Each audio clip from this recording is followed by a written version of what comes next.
Sir, if you could begin by telling me who you are. I'm Richard Schmidt. I was with A Company, 4th Battalion, 18th Infantry, from February 69 to September 70. I was a specialist, light weapons. Stayed in McNair Barracks. Were you married during that time? I was single. Single married? Yeah. Do you think that made it a different city for you than somebody who might have been married? Yes. You want to elaborate on that? More or less. I had some interesting experiences because if you're single, you want to go out and have some fun. And we found a couple of places in Berlin that were hostels for visiting students from other countries. And we were in there just one night having a beer with some other soldiers, and in walk all these women from the United States. And that was part of their tour when they got there. So that became part of our tour on the weekends when we had some free time. So that was interesting. And so we got to escort the tourists around when we wanted to. So little things like that. Where did you live in the city? I didn't live in this. I lived in the barracks, in McNair Barracks. So, but we always, we took a bus over to, and so we got to be friends with the owners of the place that sponsored all these people from around the world that stayed there. And so they would call us at the barracks and say, "Oh, we've got this group of young ladies coming in from so and so city, and so is there anybody that might be interested?" And so we'd all go over there and things like that. So it was really kind of it was unique. In many ways. I mean, the alternative was we could have been somewhere else in the Army too, and just by the grace of God, we were over there. So you kind of became a tour guide in the city of Berlin. Yes, that's a good way to put it.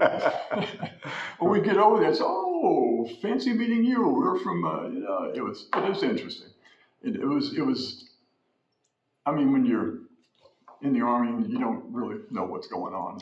You just have to kind of find your way. Is there anything about the time that you served in Berlin, the years that you served, that made it special? Well, there was the issues with the walls, and a lot happened during our time there. There were people in the McNair Barracks. We heard gunfire every night. And it was people trying to get get away from there. And we felt so bad for the civilians. It was heartbreaking. It's heartbreaking to talk about. Interesting. I mean, you didn't really know who your enemy was all the time. There was just a lot of people lurking around, and we were warned not to talk about anything if you didn't know the people that were around you. So we were fortunate to be there. It was a place in history, as far as I'm concerned, that people will read about forever. Is there any one memory that stands out for you?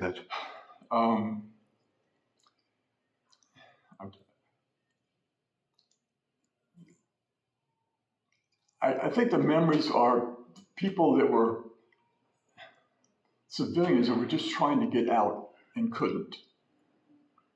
Some died trying. And that was sad.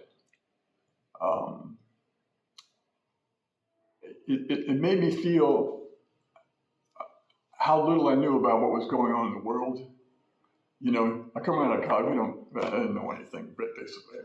But to be over there in a country like that had to interact, if you will, with good nations, bad nations, and was filled with spies and things like that. It was strange. So I felt that I got to live a part of history by being there.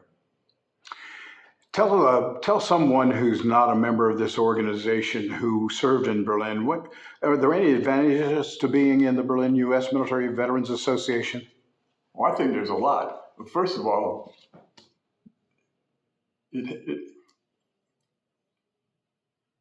it's something that will never be again.